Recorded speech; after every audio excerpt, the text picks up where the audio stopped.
Olá, eu sou Borges Júnior. No programa de hoje vamos falar sobre as representações da adolescência no cinema nacional. Também sobre sua relação com as tecnologias de informação e comunicação em rede. Para conversarmos sobre esse assunto, recebemos a mestre em Cultura e Sociedade pela UFMA, a Universidade Federal do Maranhão, a Daniele Moreira. Ela faz parte do Grupo GENI, Grupo de Estudos de Gênero, Memória e Identidade, aqui da UFMA, aqui da instituição, que completa 25 anos em 2026. Daniele, seja muito bem-vinda.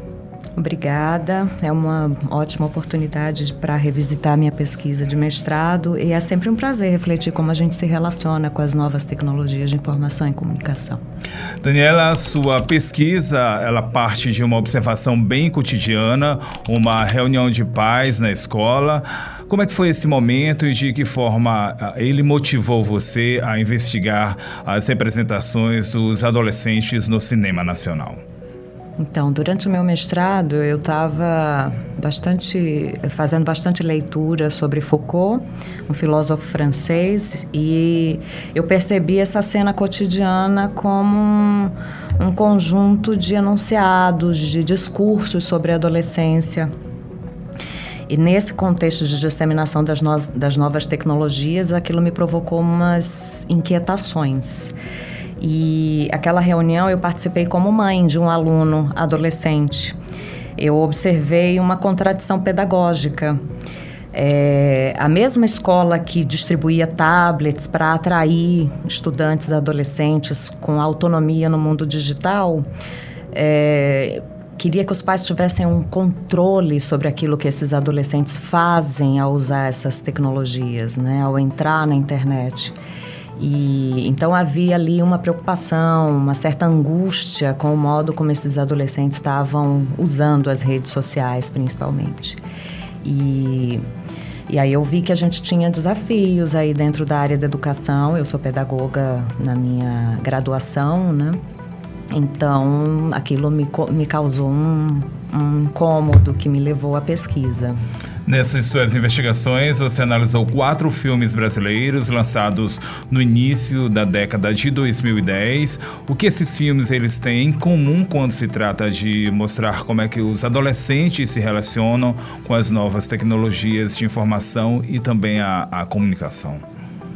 Bom, eu estabeleci alguns critérios metodológicos, né, para a realização da pesquisa. Então, esses critérios me ajudaram a fazer a seleção dos 4 filmes. A nacionalidade brasileira, todos os filmes são brasileiros, né? E o período de produção e a própria história que é narrada nesses filmes, ela acontece aqui no início do século XXI. Para trazer uma atualidade, né, na temática. Os personagens principais todos são adolescentes em idade escolar. Os filmes trazem o uso das novas tecnologias no cotidiano desses adolescentes, né? Então, eles são nativos digitais, essa geração já cresce com essas tecnologias como parte do cotidiano deles. E esses sujeitos, portanto, eles estão mais familiarizados com essa sociabilização que acontece através das redes sociais do que as gerações anteriores. E isso traz esses desafios nessa comunicação, principalmente entre as gerações anteriores e os nativos digitais. Sexting é o termo, é uma redução de uma expressão em inglês que é sex texting, que fala de mensagens com conteúdo sexual, né? E é um dos pontos dessas relações sociais ligadas ao uso da internet. Não é o ponto principal do trabalho, da pesquisa, mas é um ponto que chama a atenção e que eu fiz questão de observar no texto que produzi para o GENI, na celebração de 15 anos do GENI, que é um grupo de estudo de gênero, e apesar de eu não ter aprofundado essas questões de gênero na dissertação, eu achei interessante, me chamou muito a atenção o modo como as meninas sofrem um impacto imenso por conta das mensagens de teor sexual. Afeta porque isso fica publicizado na internet por um tempo indeterminado. E são geralmente corpos de meninas que são fotografados e ficam circulando por esse tempo indeterminado. Ou então são vídeos às vezes de atos sexuais mesmo. Então, geralmente são os rostos delas que aparecem nesses materiais e ficam em circulação. Às vezes são comercializados. A gente viu casos recentes de crianças que foram expostas por influenciadores digitais e fazendo danças eróticas. Enfim, são muitos os casos recentes que aconteceram depois da publicação da dissertação de mestrado, depois dessa publicação do artigo no GENI, e que mostram para a gente que esse assunto ainda é muito atual e que, na verdade, ele está evoluindo de uma forma ainda muito dramática, principalmente para meninas. Quais são os 4 filmes que serviram de sustentação de base para a pesquisa? Os Famosos e os Doentes da Morte, Desenrola,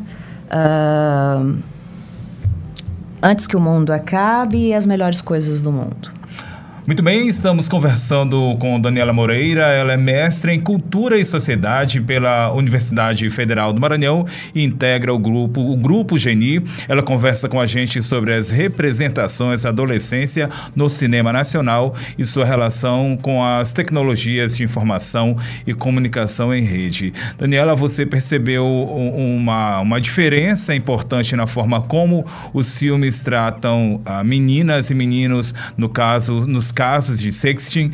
O que o cinema nacional está dizendo, mesmo sem perceber, sobre o papel da mulher adolescente nessas situações? Os filmes trazem uma reflexão que está para além dos casos de sexting, né? Fala dessa sociabilidade que a gente constrói a partir do uso da internet. Então, são muitas coisas que estão envolvidas nesse processo de sociabilidade. Há uma característica, por exemplo, que gerações anteriores não expunham tanto sua vida íntima. A gente tinha o hábito de escrever diário, e diário era guardado a 7 chaves. A gente ficava com ele ali escondidinho, era o nosso cantinho reservado de expor emoções, né? De pensar o mundo, de descobrir, de transgredir, que são coisas típicas da adolescência. Quando a gente vê essa nova geração se expondo nas redes sociais da forma como tem acontecido, é um outro universo que se apresenta, é uma outra forma de você se constituir como um sujeito no mundo, né? De você se entender e se relacionar com outras pessoas. E às vezes, uma exposição feita de uma forma violenta, de uma forma que vai colocar essa menina numa situação de vulnerabilidade, acaba abalando a vida dela para sempre. E, inclusive, durante a pesquisa, eu achei inúmeras notícias que falavam sobre casos de suicídio, principalmente entre meninas que tinham sido expostas nas redes sociais em situações de sexting. Essas iniciativas, normalmente, elas partem dos meninos para filmarem ou não? Vezes, ou não é possível falar nesse sentido? Muitas vezes é o menino quem faz o vídeo, quem vincula o vídeo na internet, quem se expõe como garanhão, como aquele que conquistou ou que vai se aproveitar daquela situação de alguma forma para construir sua própria identidade como um homem. Um homem que é pegador, um homem que que sabe conquistar, que sabe... Então, essas meninas acabam ficando como um objeto a ser exposto ali, a ser consumido e a ser exposto nas redes sociais por um tempo que a gente nem sabe quanto que vai durar, né? Isso pesa muito para elas. E quando facultada essas meninas, o sim ou não, e ainda assim elas decidem pelo sim. A gente pode falar aí em dependência emocional, dependência do parceiro? Talvez, sim. É muito complexo, né? Como isso vai se desdobrar na vida íntima de cada um dos envolvidos é muito complexo e depende muito da estrutura que essa pessoa tem ao redor dela para dar suporte para lidar com a situação depois. Mas o fato é que a situação em si de exposição da menina na rede, ela precisa ser questionada, ela precisa ser colocada em foco de uma forma problematizada com responsabilidade.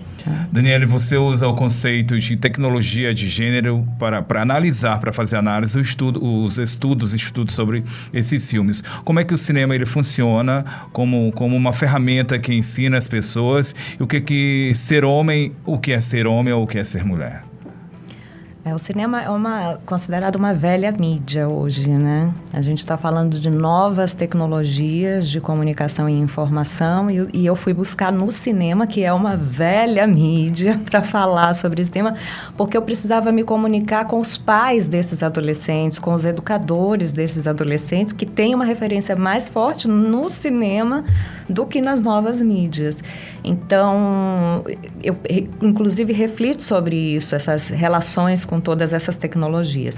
No caso das tecnologias de gênero, a gente fala que são as ferramentas que nos educam, que nos ensinam sobre o que é ser homem e o que é ser mulher nesse mundão, né? Então, a gente vai aprendendo sobre imagem, sobre como se comportar, sobre como agir, através dessas tecnologias que nos ensinam sobre o que é o feminino e o que é o masculino. Aluno em cena, estou vendo aqui que material é esse? Apresentar para quem nos ouve e também para quem nos assiste. Essa é a minha dissertação de mestrado, que foi orientada pela professora Sandra, fundadora do grupo de estudo de gênero, o GENI, e que já faleceu, mas deixou um legado impressionante. Era uma professora extremamente ética, respeitosa, acolhedora e muito inteligente, capaz de trabalhar em campos interdisciplinares para fazer uma ciência de fato renovadora para uns debates que são tão complexos, né? Geni, que este ano, 2026, chega a 25 anos de atividades. Agora, em relação à questão do tempo, passados mais de 10 anos, desde os filmes que você analisou, com as redes sociais muito mais presentes na vida dos jovens, o que a sua pesquisa ainda tem a dizer sobre o que vivemos na contemporaneidade no dia de hoje? Muita coisa a dizer ainda, né? A gente está falando de um cenário de educação que está lidando com questões como vício em telas, crianças que estão completamente absorvidas e que têm dificuldade de ter outros tipos de experiência que não sejam aquelas ligadas ao ambiente virtual, onde elas se sentem ali seguras, mas que a gente já está vendo que não é bem assim. A gente tem redes de pedofilia que estão alcançando crianças em todas as classes sociais, de todos os gêneros, né? Com diferentes faixas etárias. A gente tem...